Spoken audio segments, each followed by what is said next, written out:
Ærede president. Denne saken dreier seg om finansiering og utbedring av fylkesvei 34 mellom Grime og Vesleelva i Søndre Land i Oppland.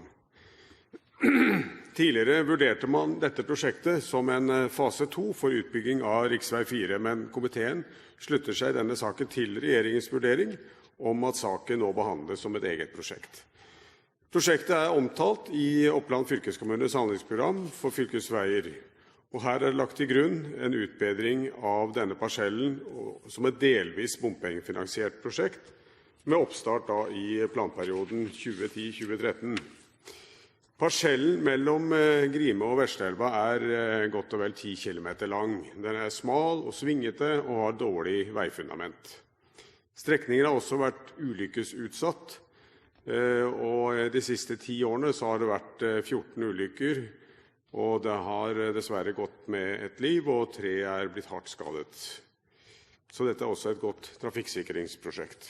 Prosjektet innebærer utbedring av veien til tofelts vei med 7,5 meters veibredde, og det vil bli bygget 7,1 km ny gang- og sykkelvei langs veien.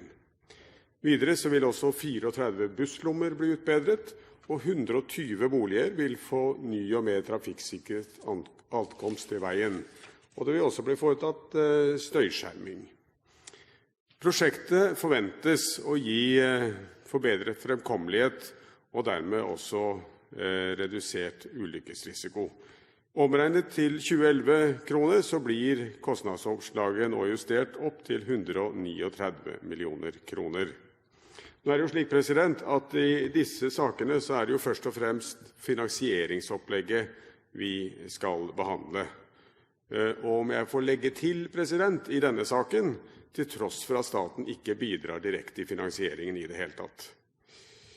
I forslag til finansieringsplan så er det imidlertid lagt til grunn 92 millioner kroner i fylkeskommunale midler og 101 millioner kroner i bompenger. Anleggsarbeidene er forutsatt å starte opp i 2011 med ferdigstillelse i 2013.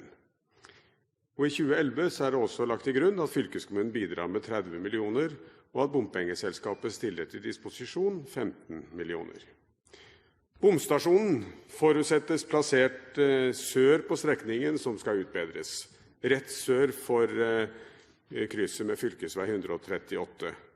Det har vært en del fram og tilbake om bompengeopplegget, men nå står man samlet bak det foreliggende opplegget med da den lille uenighet fra Gran kommune om selve plasseringen. Finansieringsopplegget bygger på toveis innkrevning med en automatisk bomstasjon som settes i drift når anlegget åpnes for trafikk. Komiteen registrerer at fylkestinget i Oppland har fått et vedtak om å stille garanti slik at bompengeselskapet kan ta opp lån på inntil 116 millioner kroner og dermed gjøre finansieringen så rimelig som mulig. Og med de forutsetninger som ligger til grunn, så vil prosjektet være nedbetalt i løpet av 15 år. Flertallet har merket seg at det er stor lokalpolitisk enighet om dette finansieringsopplegget, og derfor støtter vi denne saken. Så dette er en god sak for trafikksikring. Det er en god sak for livskvalitet for de mange som bor langs denne veien, og selvsagt også for fremkommeligheten langs Randsfjorden.